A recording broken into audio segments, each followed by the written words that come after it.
वो रत्नों से मणियों से जड़ित थी, परंतु उस सीढ़ी का एक भाग का कोना खंडित हुआ था।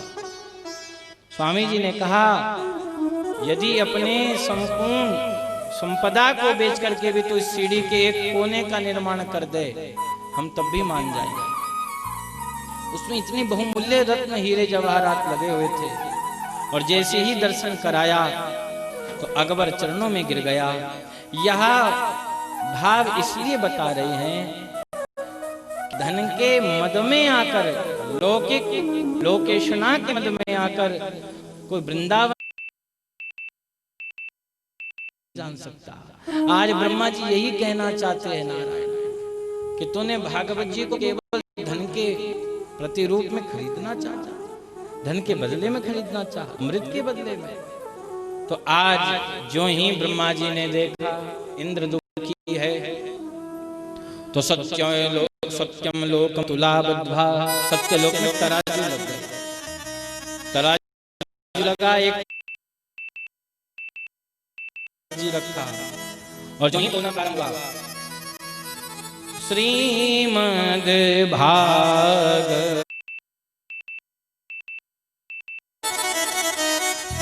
पुराण तिलकम, श्रीमद् भागवतम पुराण तिलकम। अरे यह तो पुराणों का तिलक है।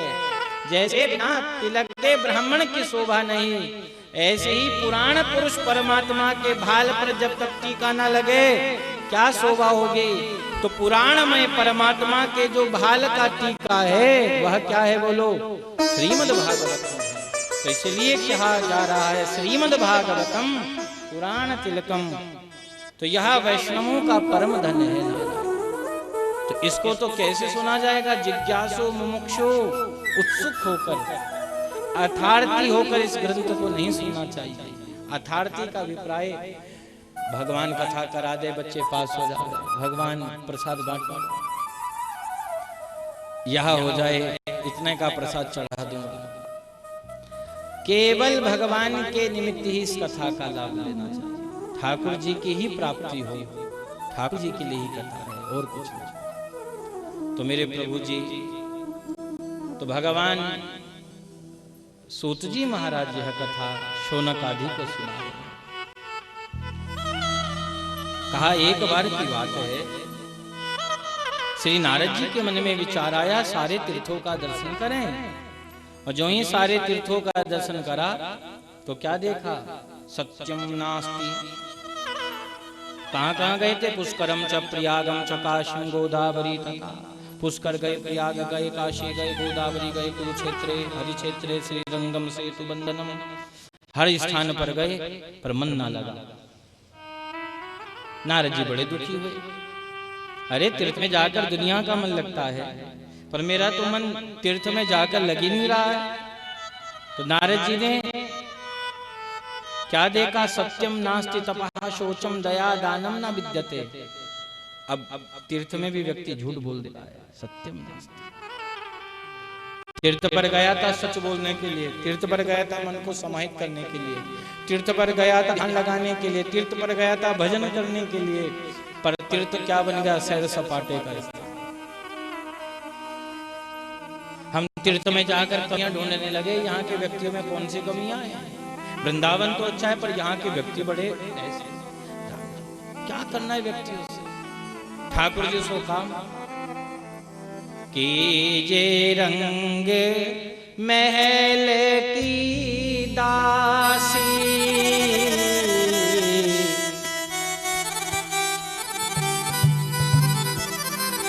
अरे कीजे रंग महल की दासी, कीजे रंग महल की दासी, कीजे रंग महल की दासी, कीजे रंग महल की दासी, कीजे रंग महल की दासी, कीजे रंग महल की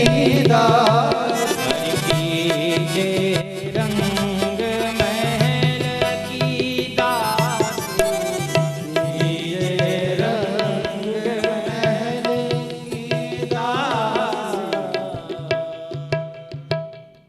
यहाँ आकर ठाकुर जी से कभी कभी हम बहुत फंस जाते हैं।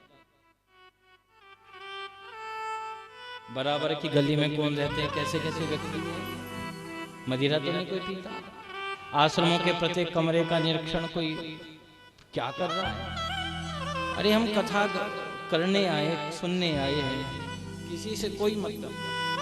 अपना काम भजन, अपना काम केवल ईश्वर की प्राप्ति के लिए। यदि अन्यत्र वस्तुओं में फंसोगे तो सत्य से दूर हो जाओ। सत्यम नास्ति तपः शौचम दया दानम न विद्यते। नारद जी ने कहा तीर्थ पर गया पर सत्य कहीं नहीं दिखाई दिया, पवित्रता कहीं नहीं दिखाई दी। शौचम, फिर दया दानम, दया दान नहीं रहा नारायण, बस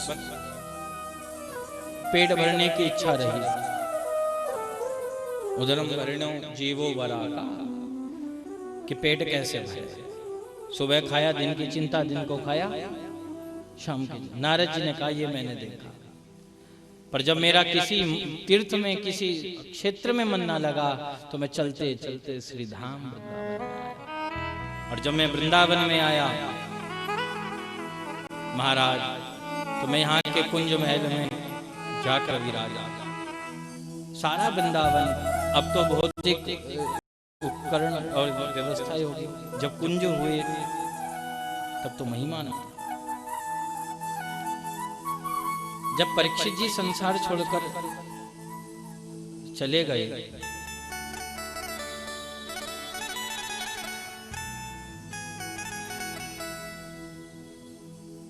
अनेकों अनेक रसिक वैष्णव प्रकट हुए जिन्होंने वृंदावन की महिमाओं को भी प्रकट किया। श्री हित हरिवंश जी महाराज जिन्हें वृंदावन की महिमा को जाना है, जो श्री राधा वल्लभ वाले पूज्य आचार्य रहे हैं, श्री हित हरिवंश जी, ये भगवान की बंसी है।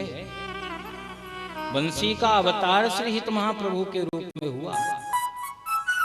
भगवान की बंसी किसके रूप में प्रकट हुई? श्री हित हरिवंश जी के रूप में। और स्वामी जी महाराज श्री ललिता सखी के अवतार हैं। राधा जी की जो परम सखी हैं जिनका नाम ललिता, वो ललिता कौन प्रकट हुए? हरिदास जी के रूप में। तो इन रसिकों ने वर्तमान जो कलयुग था उसमें प्रकट कराया। तो भगवान के प्रपोत्र हुए जिनका नाम था वज्रनाभ। क्या नाम था? वज्रनाभ। तो वह परीक्षित जी के पास गए। तो जब परीक्षित जी के पास गए तो उन्होंने कहा भगवान, जहां हमारे जो पड़वावा लगे हैं उन्होंने लीला करी, हम उस स्थान को देखना चाहते हैं। तो परीक्षित जी महाराज शांडिल्य मुनि के पास गए। और शांडिल्य मुनि उस समय भगवान के प्रपोत्र को वृंदावन में लेकर आए। और जो ही वृंदावन में लेकर आए तो उन्होंने यहाँ बड़े बड़े टीले देखे, मिट्टी के वृक्ष देखे, तो कहा ये वृंदावन है। कहा ऐसा वृंदावन? सुना तो बहुत कुछ था, पर ये कैसा हो गया? कहा जब भगवान वृंदावन को छोड़कर चले गए और संपूर्ण लीला का जब संवर्धन हो गया तो वृंदावन लुप्त हुआ था। तब वज्रनाभ जी को श्री शांडिल्य महामुनि ने लीला दर्शन कराए। यहाँ भगवान ने गेंद खेली थी जो काली रहे है, तो यहाँ ये किसने प्रकट कराया? फिर शांडिल्य महामुनि ने। फिर उनके बाद आगे चलकर फिर हित वंश जी आए हैं। फिर ऐसे उस परंपरा आगे चलती रही परंपराएं, तो वह आज भी स्थित है नारायण। तो शांडिल्य महामुनि ने उस समय वृंदावन की महिमा गाई थी, वृंदावन गोवर्धन की। तो क्या लिखा है वृंदावन गोवर्धन की महिमा में? कहा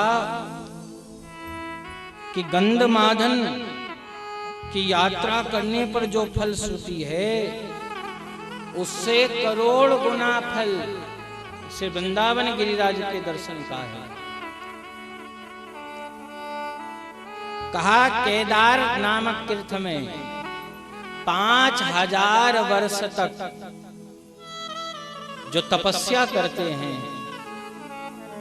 केदार नामक तीर्थ में जो केदार धाम है भगवान शंकर का, केदार धाम में 5000 वर्ष तक जो महान शीत में बैठ करके, बर्फ में बैठ करके भगवान का भजन करते हैं, तो कहा गोवर्धन भगवान और वृंदावन के एक परिक्रमा मात्र से केदारनाथ में 5000 वर्ष तक बैठने का जो पुण्य है वह एक दिन में प्राप्त हो जाता है, एक दिन।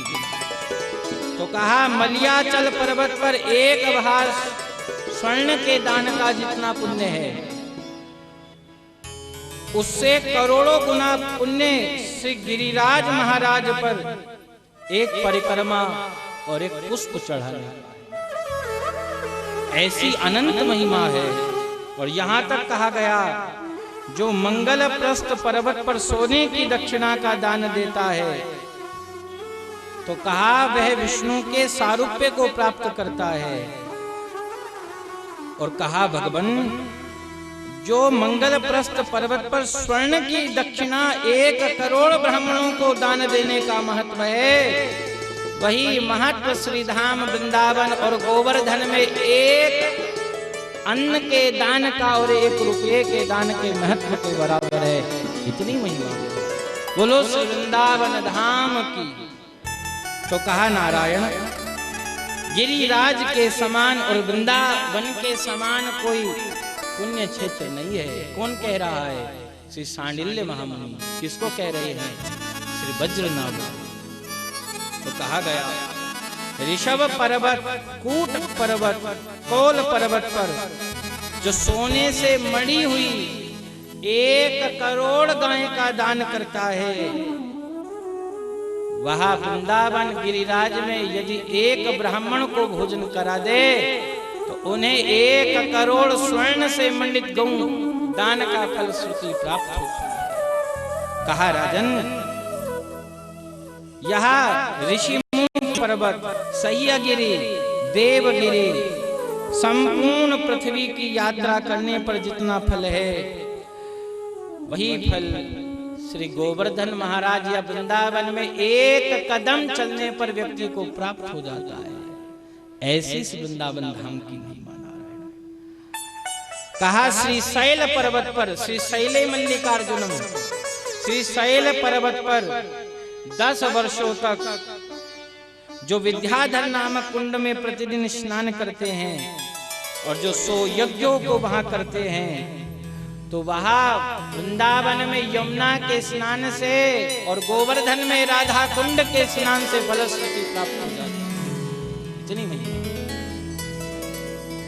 कहा वेंकटाचल पर्वत पर, वारिधार महेंद्र पर्वत, विंध्याचल पर्वत पर जो 100 अश्वमेध यज्ञ करते हैं, गोवर्धन पर्वत पर 1 यज्ञ और वृंदावन पर्वत पर अर्थात वृंदावन क्षेत्र में 1 यज्ञ करने पर व्यक्ति को 100 अश्वमेध यज्ञ फलश्रुति प्राप्त होती है। नारायण चित्रकूट पर्वत पर श्री रामनवमी के दिन वैशाख की तृतीया को परितात्र पर्वत पर, पूर्णिमा को कुंकुरांचल पर्वत पर, द्वादशी तिथि में श्री नीलांचल जगन्नाथ में, तो कहा सप्तमी को इंद्रकील पर्वत पर जो दान तप स्नान का फल है, वही फल श्री वृंदावन गोवर्धन में 1 रात गुजारने पर उन्हें करोड़ों गुना फल से युक्त कर देता है। उनसे भी करोड़ों गुना फल मिलता है। इसी ही प्रकार भारतवर्ष का यह गोवर्धन वृंदावन क्षेत्र, अरे राम जी बृहस्पति के सिंह राशि में आने पर गोदावरी में जब कुंभ लगता है, हरिद्वार में पुष्य नक्षत्र आने पर, पुष्य नक्षत्र में सूर्य ग्रहण आदि कुरुक्षेत्र में, काशी में फाल्गुन आने पर नैमिषारण्य में, एकादशी के दिन शूकर तीर्थ में, कार्तिक की पूर्णिमा को गढ़मुक्तेश्वर में, जन्माष्टमी के दिन मथुरा जी में, द्वादशी के दिन खांडव वन में, कार्तिक की पूर्णिमा पर बटेश्वर महावट की, मकर संक्रांति पर प्रयाग में स्नान पर, वैधृति योग के आने पर बृहस्पति नगरी में, रामनवमी के दिन अयोध्या में सरयू के स्नान पर, शिव चतुर्दशी में 2 वैद्यनाथ भगवान के फल का महिमा बताई गई। वह वृंदावन के दर्शन मात्र से व्यक्ति को प्राप्त हो जाता है। इतनी गोवर्धन की महिमा कहा। श्री रंगनाथ में सप्तमी के दिन जो दान करते हैं उनसे भी करोड़ों गुना फल से गोवर्धन से वृंदावन क्षेत्र में एक एक कदम बढ़ाने का जीव को मिल जाता है। तो नारद जी कह रहे हैं तो मैं उस वृंदावन क्षेत्र में पधारा जिसकी इतनी महिमा, कितनी महिमा मेरे प्रभु जी। इस संसार में श्री गोवर्धन और वृंदावन के समान कुछ नहीं। नारद जी कहते हैं संपूर्ण तीर्थों में ये बद्रीनाथ को कहा गया। अब हमने आपको अन्य स्थान से सुनाया है, ये भागवत जी में नहीं आया। तो बद्रीनाथ जी को भगवान के प्रपोत्र को श्री शांडिल्य महामुनि ने सुनाया है वृंदावन की महिमा। तब उन्होंने प्रकट कराया, लीला दर्शन कराया। तब उद्धव जी महाराज जो कुसुम सरोवर है ना, यहाँ पर पेड़ के रूप में खड़े हो गए थे उद्धव जी। जिस समय वृंदावन से उद्धव गए हैं आप सुनेंगे, तो उद्धव ने जिस समय गोविंद से प्रार्थना करी तो उन्होंने एक प्रार्थना और करी। उन्होंने ये तो कहा था वंदे ब्रज स्त्रीणाम, मैं वृंदावन की बालाओं को प्रणाम करता हूं। परंतु उन्होंने यह भी कहा था कि हे गोविंद मुझे एक प्रार्थना है। भगवान ने कहा क्या? मुझे इस वृंदावन से दूर जाना ही नहीं, तो क्या करना है? कहा ब्रज की लता पता बना दो मुझे, मैं इस वृंदावन के क्षेत्र में लता वृक्ष बनकर खड़ा हो जाऊं, यह मेरी इच्छा है। तब वही उद्धव जी महाराज कुसुम सरोवर राधा कुंड के पास वृक्ष बनकर खड़े हो गए थे। और जिस समय कथा हुई है बद्रीनाथादि में सुनी, तब वृक्ष के रूप से प्रकट होकर के उद्धव जी ने भी फिर दोबारा कथा सुनी थी। तो ये वृंदावन के जितने वृक्ष है ये कोई साधारण वृक्ष नहीं है, ये साक्षात भगवान के जो अंतरंग सखा होंगे, मित्र होंगे, सहचर्या होंगी, वही सब वृंदावन क्षेत्र में प्रकट है। श्री हरिराम व्यास ने तो वृंदावन के सोकर की भी महिमा गाई है कि वृंदावन के सोकर भी धन्य है कि वृंदावन के सोकर के रूप में प्रकट हो गए नारायण। तो नारद जी महाराज वृंदावन में आए हैं, और जब वृंदावन में आए तो बैठ गए कुंजों में। और जब कुंजों में बैठे, थोड़ा समय कुंज में बिताना चाहिए, जैसे निधिवन राज, सेवा कुंज, टटिया स्थान, या मदन टेर, या हमारे गोरेलाल कुंज, इन स्थानों पर बैठकर थोड़ा सा ध्यान लगाया कर,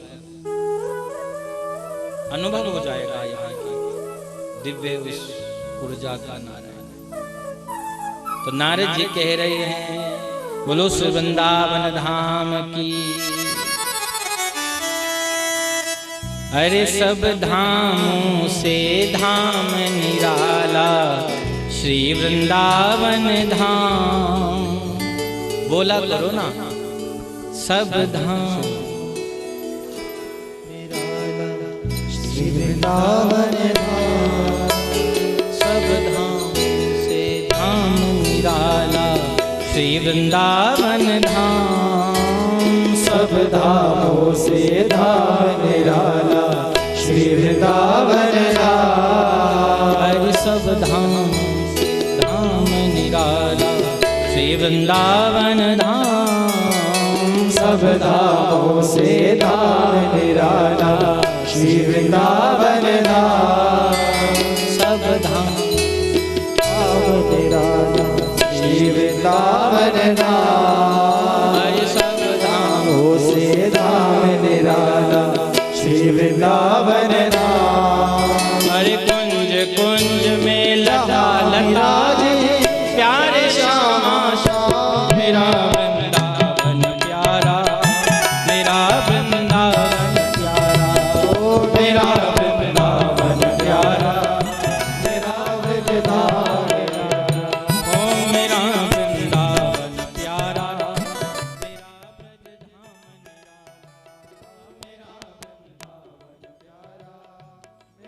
ब्रज धाम निराला। ओ सब धामों से धाम निराला, श्री वृंदावन धाम। सब धामों से धाम निराला, श्री वृंदावन धाम।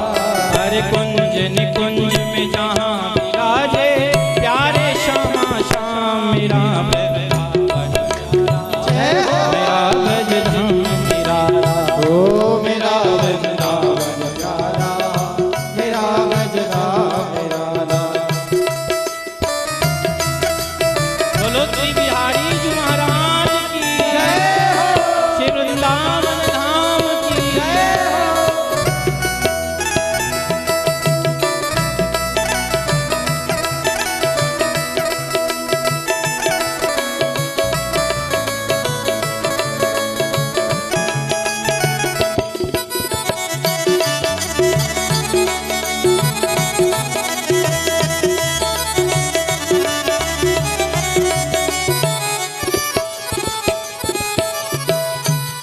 और जहाँ बहती है यमुना रानी, जिनकी है शीतल धारा। जहाँ बहती है यमुना रानी, जिसकी है शीतल धारा। जहाँ बहती है यमुना रानी, जिसकी है शीतल धारा। जहाँ बहती है यमुना रानी, जिसकी है शीतल धारा।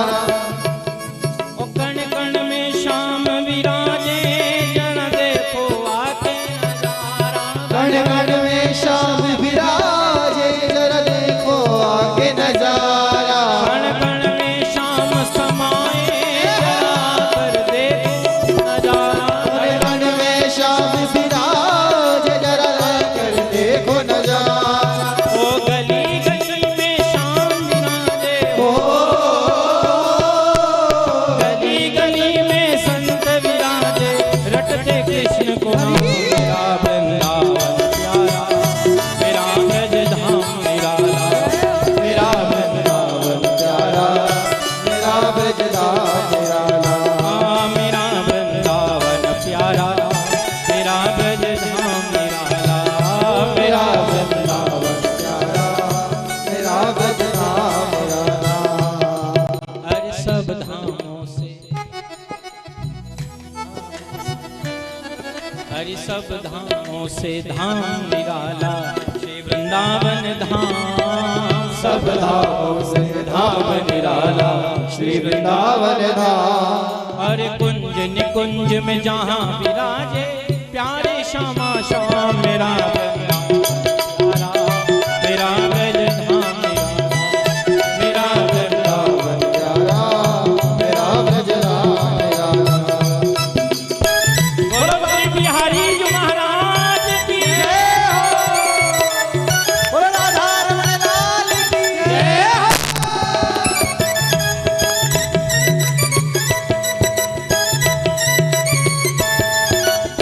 हरि बोल।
श्री हरिदास महाराज की बोलो वृंदावन धाम की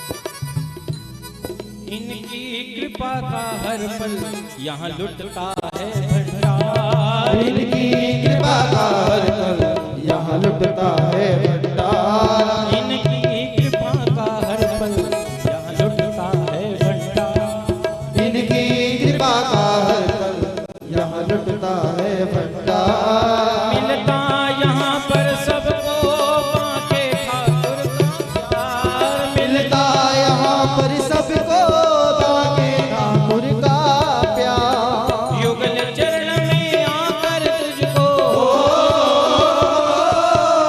युगल चरण में आकर तुझको मिल जाए विश्राम। मेरा वृंदावन प्यारा मेरा ब्रज धाम निराला।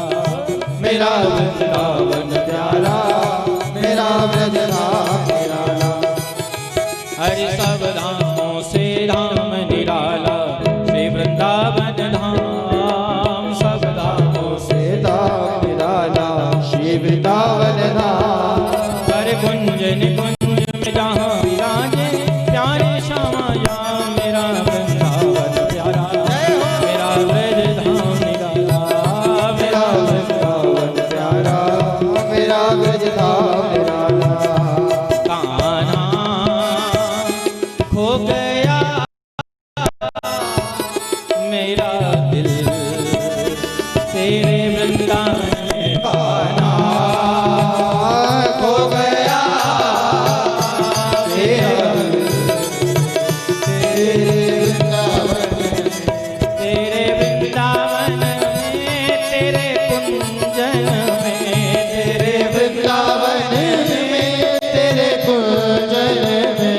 तेरे कुंजन में तेरे वृंदावन में तेरे कुंजन में तेरे वृंदावन में। कान्हा जय हो हो गया मेरा दिल तेरे वृंदावन में। कान्हा हो गया मेरा दिल तेरे वृंदावन में। तेरा वृंदावन बड़ा ही रंगीला है।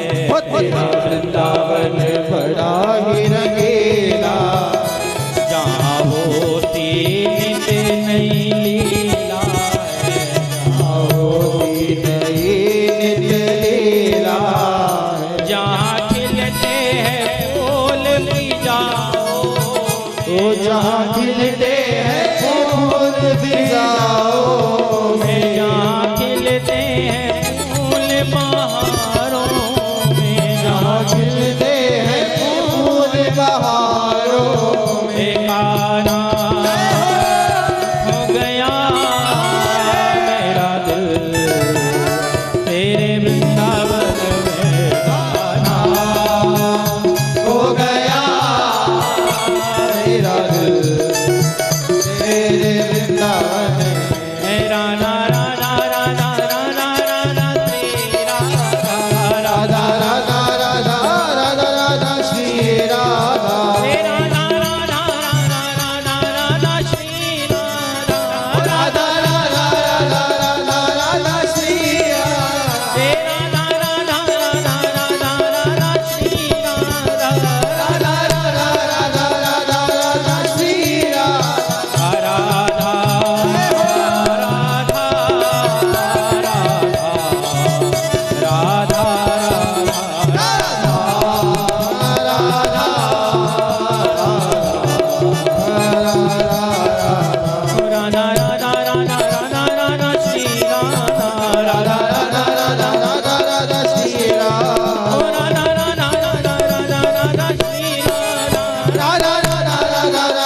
राधा श्री राधा राधा राधा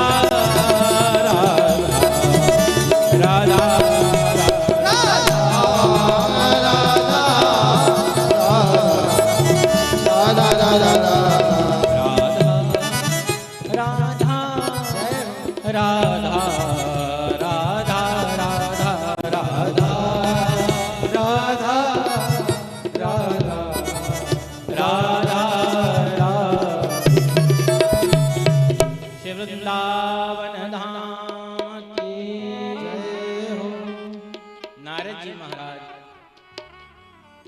वृंदावन में विराजे, आनंद रस में परिपूरित।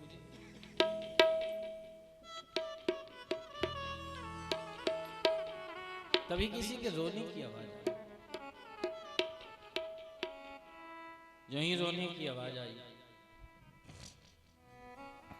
तो यह हुआ, नारद जी का चित्त उस ओर आकर्षित हुआ जहां से रुदन की आवाज। तो देखा स्त्रियों का समूह था। नारद जी ऊपर गए तो देखा भक्ति महारानी रो रही है। नारद जी का संवाद हुआ भक्ति से। नारद जी पहले तो जा ही रहे थे तो भक्ति ने आवाज लगाई कि भो भो साधो क्षणम तिष्ठ मत चिंता पीनाशये, मेरी चिंता को दूर। नारद जी ने कहा कौन हो? तो कहा अहम भक्ति ऋतिख्याता इमो में तनयो मतो। महाराज मेरा नाम भक्ति, ये मेरे दो बेटे हैं ज्ञान और वैराग्य। तो रो काहे रही हो? कहा मेरे बच्चे मेरे सामने मरने वाले हैं। नारद जी ने कहा संसार में ऐसी स्त्री मैंने नहीं देखी कि जो खुद 16 बरस की और उसके बच्चे 70-80 बरस के। ये तो आश्चर्य। झूठ बोल रही हो? ना महाराज, संत से झूठ बोलकर कहां जाऊंगा। तो महाराज सत्य तो यही है, ये मेरे बालक है। नारद जी ने कहा तो चाहती क्या हो भक्ति? कहा मेरे बच्चे ठीक हो। अपने विषय में बता भक्ति, तू है कौन, कहां से आई? तो कहा उत्पन्ना द्रविणे साहम वृद्धे कर्नाटके गता। मैं द्रविण देश में पैदा हुई, कर्नाटक में बड़ी हुई। महाराष्ट्र और गुजरात से जब गुजरी तो बूढ़ी हुई महाराज। और जो ही वृंदावन में आई मैं तो जवान हो गई, पर मेरे बच्चे बूढ़े के बूढ़े रहे। और यदि आपने ऐसा ना कृपा ना करी ना तो मैं विदेश में चली जाऊंगी। यहां भक्ति कह रही और लग भी रहा है भक्ति अब विदेश में ही जा रही है। भारतवासी जिन्होंने भगवान को मानना अधिकतर बंद कर दिया, व्यक्ति विशेष में फंस गए। भगवान की पूजाएं बंद कर दी, मंदिरों में जाने बंद कर दिए, भगवान को मानना बंद कर दिया। हमें तो ये कह दिया ना तुम्हें पूजा की आवश्यकता, ना श्राद्ध की आवश्यकता, किसी की आवश्यकता, ना मंदिर जाने की आवश्यकता। तो प्रपंचवादियों में फंस गए, प्रपंच में, और भगवान को बिसरा दिया। जितना नाम हम लोगों को आज्ञा थी उतने बाहर के जो अंग्रेज हैं वो वृंदावन में आकर रटे। वो सभ्यता में रहना प्रारंभ कर दिए, उनके शिखा भी रहती है, वो धोती भी पहने, वो जनेऊ भी पहने, और हम लोगों ने क्या किया? छोड़ दिया। तो भक्ति ने तो कह दिया मैं चली जाऊंगी विदेश यदि मेरे पर कृपा ना करी। यदि उस तरीके से देखा जाए तो भक्ति वहां तक पहुंची है, अच्छी बात है पहुंची है, पर जहां प्रकट हुई, जहां लीला हुई है, वहीं के लोग उस भक्ति से हीन हो जाए। राम जी, जिस गली में आप जिन लता पता कुंजों के बीच में आप बैठे हो ना, यहाँ मुक्ति डोलती फिरती है। जैसे गया जी के और काशी के बारे में कहा गया गया पिंडे काशी हंडे गया पिंडे। जैसे गया में पिंड देने से पितरों का उद्धार होता है, तो काशी में विचरण करने से उद्धार हो जाता है, घूमने से। काशी हंडे गया पिंडे। ऐसे ही वृंदावन के बारे में कहा गया। अरे जिस मुक्ति के लिए दुनिया हजार हजार वर्ष तक तप करती थी, योग धारण करती थी, त्याग करती थी, समाधियां लगाती थी, वह मुक्ति तो यहाँ डोलती फिरे है। कहा महाराज मुक्ति डोलती फिरती है? कहा वृंदावन की गैल में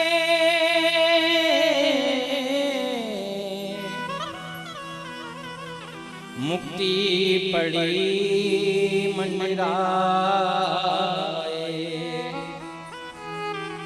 और मुक्ति कहे गोपाल सो, प्रभु मेरी मुक्ति बताए। मुक्ति कह रही है भगवान से हाथ जोड़ जोड़ कर, प्यारे तुम्हारे यहाँ जो आता है मैं सबको मुक्ति देती हूँ, उद्धार करती हूँ, पर ये तो बता मेरी मुक्ति कैसे होगी कन्हैया। भगवान ने देखा मुक्ति एक स्त्री का रूप धारण कर कर रो रही थी, तो भगवान आए। भगवान ने कहा कि पड़ी रहो निज गैल में,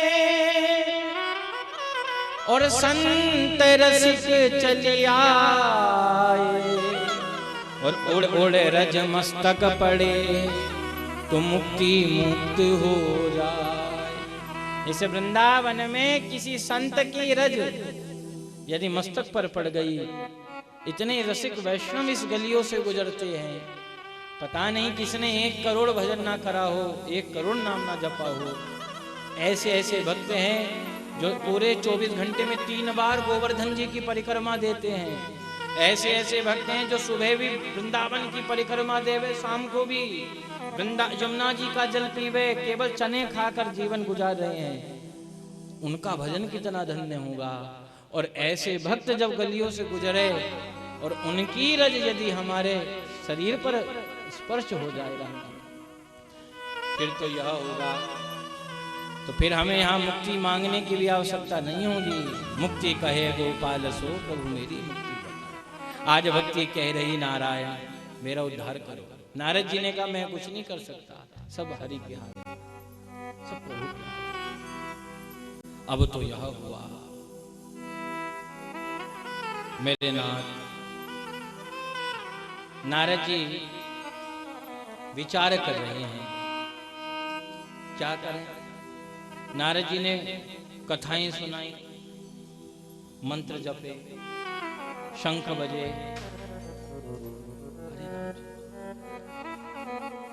शंख बजे, घंटे घड़ियाल बजे, और जब इस प्रकार से हुआ तब तो यह हुआ। उन्होंने आंख तो खोली, फिर बंद हो गई। नारद जी को देखकर स्त्रियों ने कहा अरे अभी तो इतनी बड़ी बड़ी बातें बना रहा था, ये कर दूंगा वो कर दूंगा, तेरे बस का कुछ नहीं। तब नारद जी महाराज यहाँ वृंदावन से चलते चलते चलते से बद्रीनाथ में पहुंचे हैं। और बद्रीनाथ में सनकादिकों का मिलन हुआ था श्री नारद जी से। सनकादिक पूछे क्यों दुखी हो? तब नारद जी ने सारी कथा सुनाई थी। महाराज इस कारण से दुखी हुई, बस यह कारण रहा। तो उन्होंने कहा चलो। तो आज तो यह हुआ, नारद जी को लेकर सनकादिक गण श्री हरिद्वार में आए।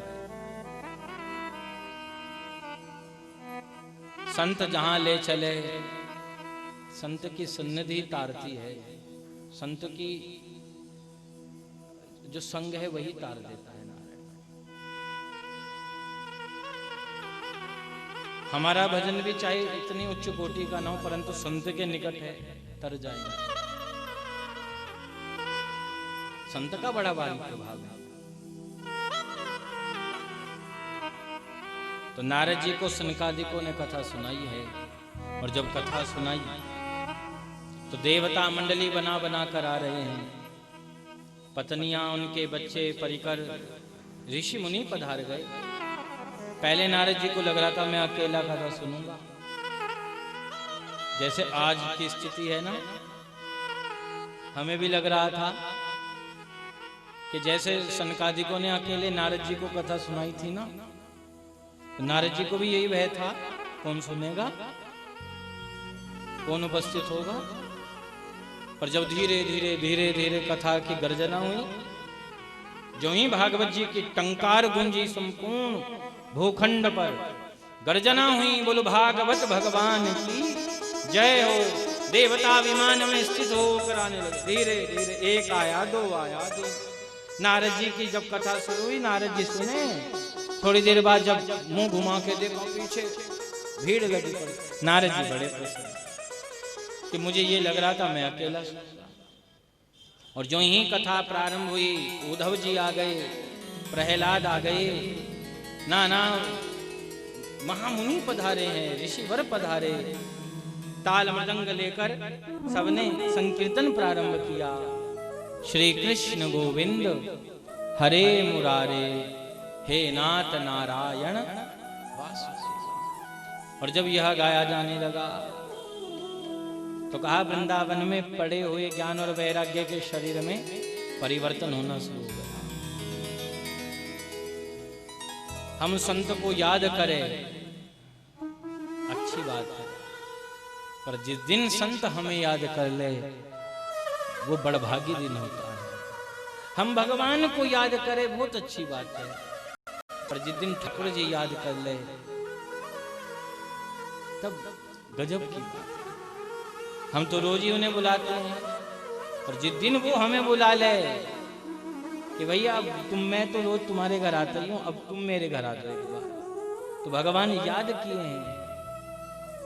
भैया रे, आज तो जिस समय संकीर्तन हुआ, परिवर्तन हुआ शरीर में, और ज्ञान और वैराग्य, तो नारायण स्वस्थ हो गए। अपनी मैया को देखा, मैया बैठी अपने पटवा से उसकी हवा झल रही थी अपने बच्चों की। मैया आप ऐसे क्यों बैठी? कहा बहुत दिन हो गए तुम्हें इस अवस्था में, आज कैसे परिवर्तन हुआ नहीं जानते माँ, पर माँ हमारा मन खींचा जा रहा है, कहाँ काहे कोई पुकार रहा है। तो जब कोई बुलाता है ना, चाहे तैयारी भी ना हो, तब भी व्यक्ति चला जाता है। थोड़े दिन पहले आप कह रहे थे इम्पॉसिबल है आना, बुला लिया सरकार ने। कैसे बुलाया? जब अंतरंग भाव उनसे जुड़ जावे तब वो कृपा। तो मेरे नारायण, तो आज ज्ञान और वैराग्य चल पड़े और वहां गए जहां संकीर्तन हो रहा था, नाच रहे, जाकर नाच रहे। भक्ति भी पीछे पीछे गई। अपने बच्चों को नाचता हुआ देखा तो मां बड़ी प्रसन्न हुई। परिजने में आश्चर्य हुआ क्या कि उसी ही भीड़ में एक प्रकाश हुआ और प्रकाश में ठाकुर जी भी प्रकट होकर नाच रहे हैं। और जब ठाकुर जी नाच रहे थे ना, तब तो भक्ति आश्चर्य में पड़ गई। तो आज कह रही है, कोई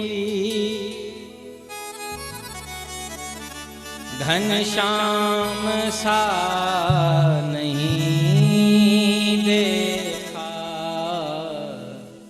कोई घनश्याम सा नहीं देखा,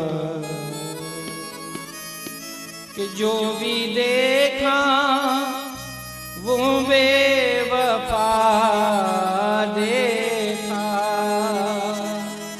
जो भी देखा वो बेवफा देखा, कोई घनश्याम सा नहीं देखा।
महाराज में योगियों के आता ही नहीं। संग भगतों के नाचता देखा, संग भगतों के नाचता देखा। जो भी देखा, जो भी देखा, जो भी देखा, जो भी देखा, जो भी देखा वो बेवफा देखा। जो भी देखा वो बेवफा देखा। कोई घनश्याम सा नहीं देखा, कोई घनश्याम सा नहीं देखा।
मैं भी आया हूँ द्वार पर इनके, मैं भी आया हूँ द्वार पर इनके।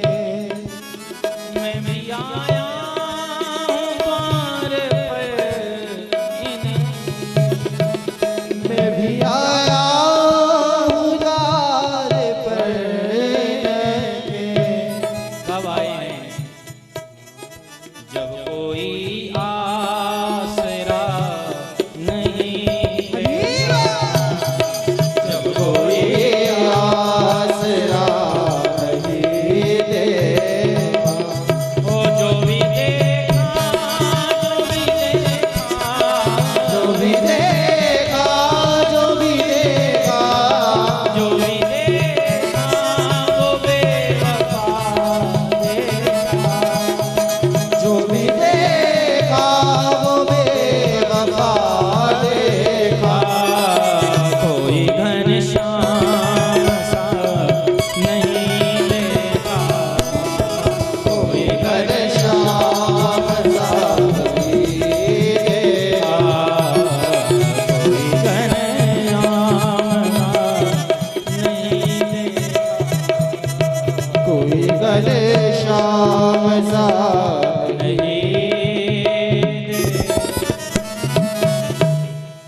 आज भक्ति महारानी भगवान को नाचते हुए देख रही है। जो ध्यान में योगियों के आता ही नहीं। पर क्या देखा? संग भगतों के नाचता देखा। नाच रहे थे ठाकुर। भगवान ने देखा भक्ति चुपचाप बैठे। भगवान भक्ति से पूछे क्या? सब लोग आनंद दे रहे हैं, किसी को किसी की सुध नहीं। भक्ति ने कहा प्यारे,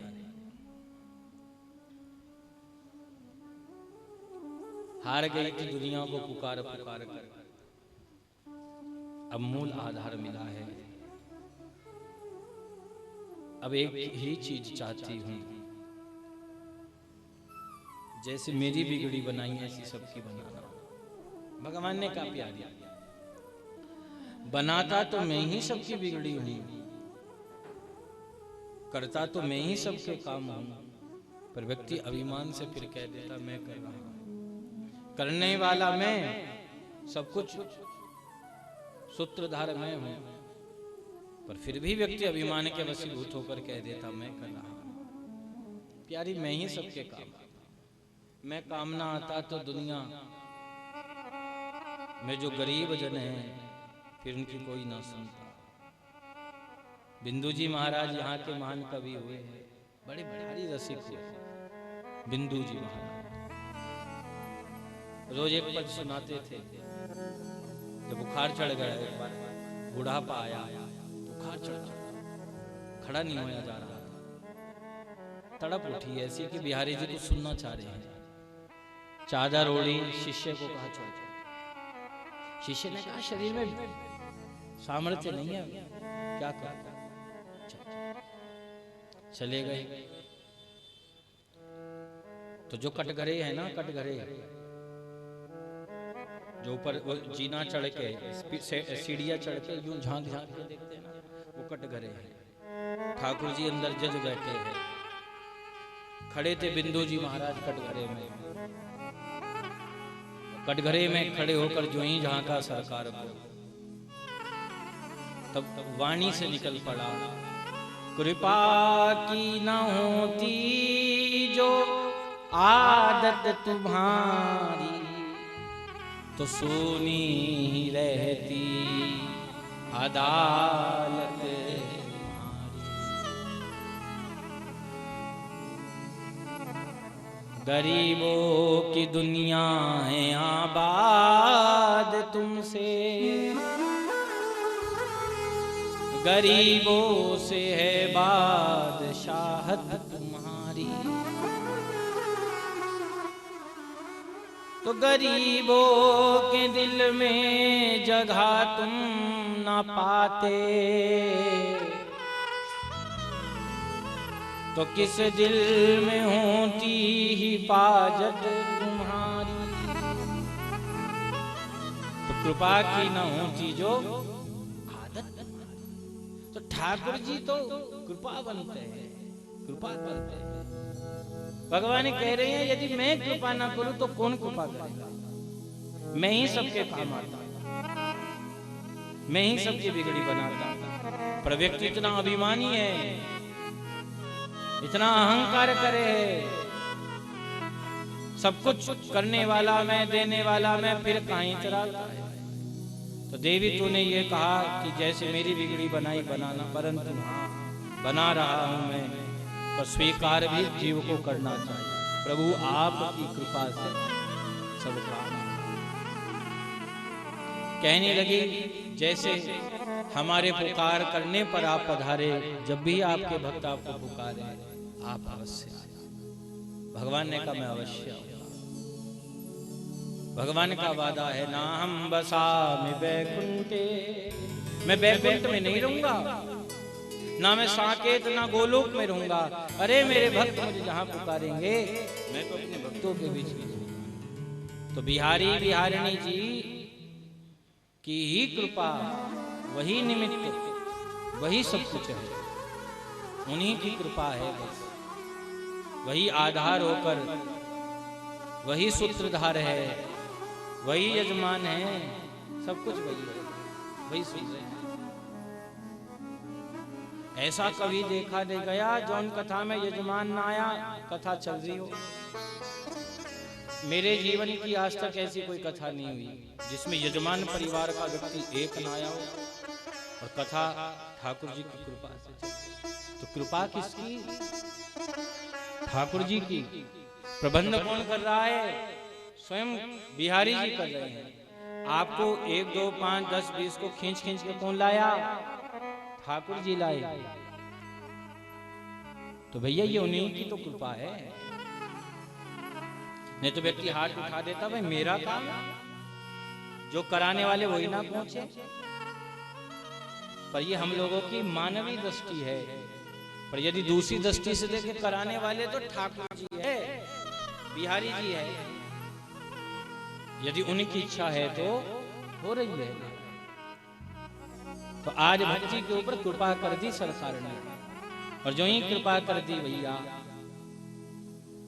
शौनक आदि ऋषियों ने फिर प्रश्न कर दिया सूत जी महाराज। फिर एक कामना करूं कछु और सुनाऊं भगवान ने जौन पे कृपा करी हो। तो कहा तुंगभद्रा नदी के तट पर एक नगर, उसमें चतुर्वर्ण समुदाय रहता था।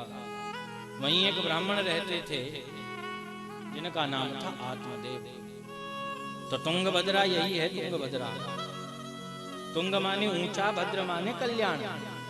तो सबसे कल्याणकारी और सबसे अमूल्य कौन है? ये देव। तो यही तुंगभद्रा है और इसी में रहता है कौन? आत्मदेव। तो ये किसकी कहानी? अपनी कहानी। तो उस आत्मदेव की एक पत्नी थी जो उनका नाम धुंधुली। तो भैया पंडित जी महाराज के यहाँ सब कुछ था। षटकर्म से युक्त ब्राह्मण देवता था। यज्ञ करना, कराना, वेद पढ़ना, पढ़ाना, दान देना, दान लेना, ये सब कार्य उनके थे। वेद पढ़ना, पढ़ाना, यज्ञ करना, कराना, दान लेना, दान देना, 6 कर्म। ऐसे ब्राह्मण। नित्य सूर्य उपासना, नित्य गायत्री का जाप। ये ऐसा पवित्र मास है, इसमें एक पुरुष चरण हो जाना चाहिए मंत्र का, कोई सा भी मंत्र। जैसे कुंभ आएगा, एक कुंभ में, कुंभ की जितनी महिमा उतनी पुरुषोत्तम मास की महिमा, उससे भी अनंत गुना महिमा पुरुषोत्तम। तो पुरुषोत्तम मास में एक पुरुष चरण अपने इष्ट आराध्य का जरूर कर देना चाहिए, चाहे एक ही इलाका, एक अक्षरी का ही करे, अवश्य करना चाहिए। ऐसा यह मास। तो भैया तो इन ब्राह्मण ने 6 कर्मों से अपने जीवन को सजाया।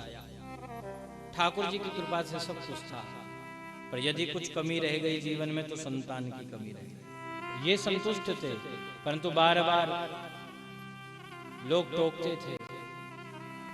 तब इनके मन में वह बात घर कर गई। तो एक दिन बड़े दुखी हुए। श्राद्ध कर रहे थे अपने पिताश्री का। तो मन में आया कि मेरे जाने के बाद मेरा श्राद्ध कौन करेगा? अपने पूर्वजों का श्राद्ध अवश्य करना चाहिए। आज कुछ कथा कथित मंच पर बैठकर लोग कह देते हैं श्राद्ध नहीं करना चाहिए। भीड़ के समुदायों में ना वो भगवान को मानने की आज्ञा करते हैं और पितरों की श्राद्ध आदि व्यवस्थाओं को भंग कर रहे हैं। तो ऐसे आडंबरवादी का कोई प्रवचन नहीं सुनना चाहिए जो आपको भगवान से दूर करे, जो आपको आपके इष्ट से दूर कर दे। ऐसे प्रपंची का कुछ भी उस समाज में नहीं जाना चाहिए, उन व्यक्तियों में ना बैठना चाहिए जहां देवताओं की निंदा होती हो, जहां वेद पुराणों की निंदा होती हो। अरे जिनकी कृपा से हम हैं, उन पूर्वजों की, जिनका लिया हुआ आ रहे हैं, उनका श्राद्ध ना करेंगे तो बताओ क्या करेंगे? तो आज ब्राह्मण देवता बड़े दुखी हुए। श्राद्ध विषय में यह लिखा है, जैसे ब्राह्मण घर पर आए तो ब्राह्मण के खड़े खड़े के पैर प्रक्षालित नहीं करने चाहिए। जैसे द्वार पर पंडित जी आ गए, बहुत से लोग जल का पात्र लेकर गए और खड़े खड़े ब्राह्मण के पैर धो दिए। जो खड़े हुए ब्राह्मण के पैरों को प्रक्षालित करते हैं उनके पितृ विमुख होकर चले जाते हैं। बिठाकर ब्राह्मण के चरणों का प्रक्षालन हो। ब्राह्मण का भी ऐसा वर्ण हो कि ब्राह्मण का भी शरीर का कोई अंग भंग ना हो। वैदिक ब्राह्मण हो, मंत्र बोलना आता हो, भोजन शुद्ध होकर बनावे, रसोई पाकशाला पवित्र हो। मैं फिर कह रहा हूं, और लोहे के पात्र में भोजन ना परोसा जाए। लोहे के पात्र में जो श्राद्धीय अन्न परोसते हैं उनके पूर्वज उस श्राद्ध को स्वीकार नहीं करते। पितृ शास्त्रीय वाक्य। उस भोजन को राक्षस स्वीकार करते हैं। यदि हो सके पीतल कांसा, नहीं तो पत्तल में ही भोजन जिमा देना चाहिए। पर लोहे के पात्र में परोसा गया भोजन शास्त्रीय प्रमाण के अनुकूल कह रहे हैं, वह पूर्वज स्वीकार नहीं करते।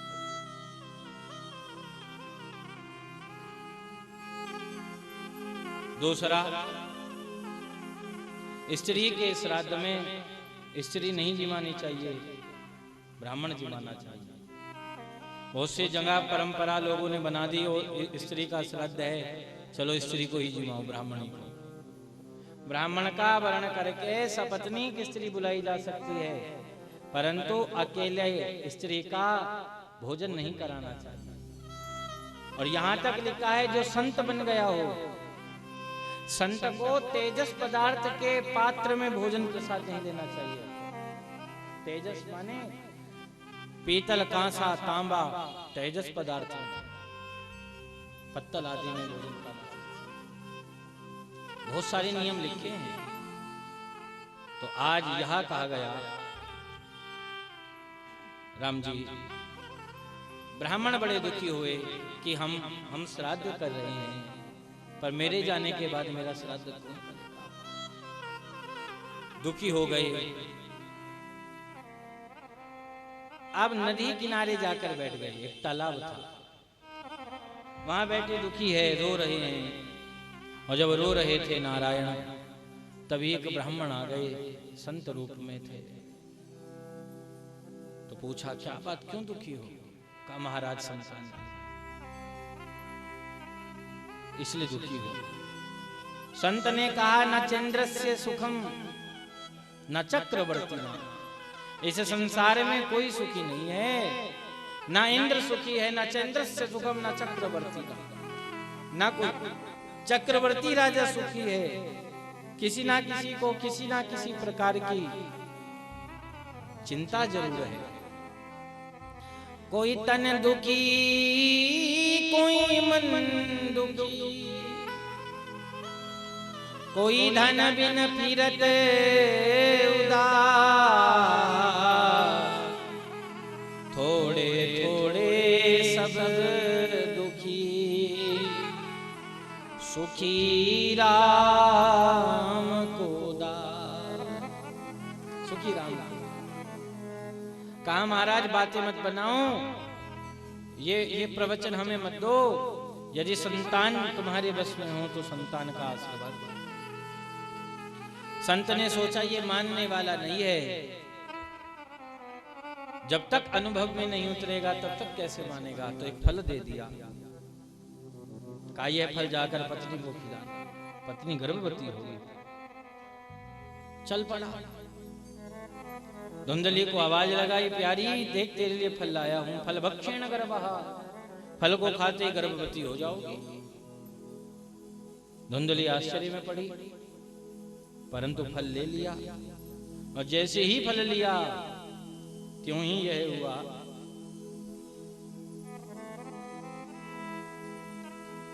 इतने में एक सहेली आ गई, और वह सहेली आई तो पूछने लगी, धुंधली से क्या कर रही हो? कैसे फल घुमा घुमा कर देख रही हो? कैसे? तब तो यह हुआ। उन्होंने कहा, यह बड़ा ही आश्चर्यमय फल है। कहा, कैसा? कहा, फल भक्षेण गर्भः, फल को खाते ही गर्भवती हो जाऊंगी। कहा, कौन ने बावरी बना दिया? तो कहने लगे, बावरी ना बनाए मोई। तो कहा, मेरे पति को संत ने आज्ञा करी है। क्या आज्ञा करी संत ने? कहा, संत भगवान कह रहे हैं कि इस फल को खाते ही गर्भवती हो जाओगे। तब तो यह हुआ। धुंधली की सहेली ने कहा, तेरा पति बावला हो गया, लगता है बुढ़ापे में बाकी बुद्धि स्थिर ना रही, मति भ्रम हो गया है। अरे, फल खाने से कोई गर्भवती नहीं होता। यदि तुझे संतान ही चाहिए तो मैं दे दूंगी। इस फल को तू मत खा। और जो ही मना किया तो कहा, बस धन दे देना, संतान मैं दूंगी। कहा, फिर फल का क्या करेंगे? कहा, चलो फल का परीक्षण करेंगे कि संत के भजन के फल के द्वारा यह फल प्राप्त हुआ। देखते हैं वह संत कोई आडंबरी था या वास्तव में ही कोई तपस्वी संत था। तो घर के आंगन में एक गौ माता खूंटा से बंधी हुई थी, तो वह फल जाकर उन्होंने गौ को खिलाया। अभी इधर इसने नाटक किया गर्भवती होने का, गर्भवती हो गई हूं मैं, यह पति से निवेदन करा, काम करना बंद कर दिया नारायण, अब तो पड़ी रहती है दिन भर। उधर उसकी सहेली का गर्भ बढ़ने लगा। एक दिन उसकी सहेली के यहाँ संतान हुई तो गुप्त भाव से संतान भेजी, और जो ही संतान भेजी तब तो यह हुआ। धुंधली के पास संतान आई है, और जो ही धुंधली के पास आई तो दासी से कहा किसी को मत बताना, यह संतान मेरी नहीं है। तो दासी ने कहा देवी कुछ धन दे दे, सदा मुख बंद रखूंगी। तो धन के लोभ में आकर वह दासी को लौटा दिया गया। दासी चली गई और किसी के सामने यह भाव प्रकट नहीं करा, यह संतान देवी की नहीं है। अब तो ब्राह्मण देवता बड़े प्रसन्न हुए, मेरे यहाँ संतान हुई है, खूब उत्सव मनाया गया। और जिस समय ब्राह्मण देवता ने उस बालक का नामकरण संस्कार करना चाहा, तो धुंधली ने कहा सुनो, इसे गर्भ में धारण मैंने किया, कष्ट भोगा मैंने, नाम आप रखोगे। पंडित जी ने तो नाम सुझाए थे, आत्मदेव के नाम के द्वारा सुझाया था, ज्ञानदेव सत्यदेव ब्रह्मदेव रख देंगे नाम, मेरा नाम आत्मदेव, पिता से मिला जुला नाम होगा। धुंधली ने कहा नहीं, मेरा नाम धुंधली तो या बालक का नाम धुंधकारी होगा। पंडित जी ने कहा आशीष बालक का नाम धुंधकारी। तब तो यह हुआ, अब गौ माता ने जो फल खाया था वह गौ भी गर्भवती हुई, और गौ माता की यहाँ भी एक संतान हुई। और वह संतान कैसी थी, कोई बछड़ा नहीं था, मानवीय संतान थी, केवल कान ही गौ माता के समान थे। तो ब्राह्मण ने जो ही देखा संतान, क्यों ही उस बालक का नाम रखा गोकर्ण। बड़े प्रसन्न हैं। तो गोकर्णो पंडितो ज्ञानी धुंधकारी महाखला, गोकर्णो पंडितो ज्ञानी धुंधकारी महाखला। बड़े भारी पंडित हुए गोकर्ण जी महाराज। और धुंधकारी, जितने दुनिया के व्यसन, जितनी दुनिया की गलत आदत थी, सब इसी में विराजमान थी। मदिरा पान करता, मांस भक्षण करता, विश्व गमन करता, संध्याहीन, माता पिता का द्वेषी था, आए हुए अतिथियों का सत्कार नहीं करता था, वाम हस्त का भोजी था।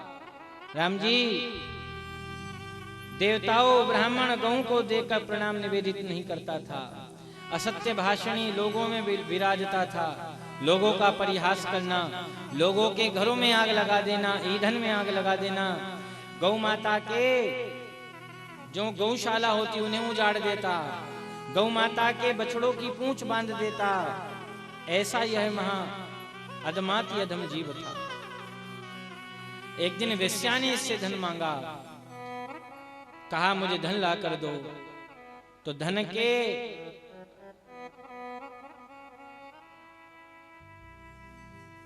धन प्राप्ति के हेतु आज यह धुंधकारी चला।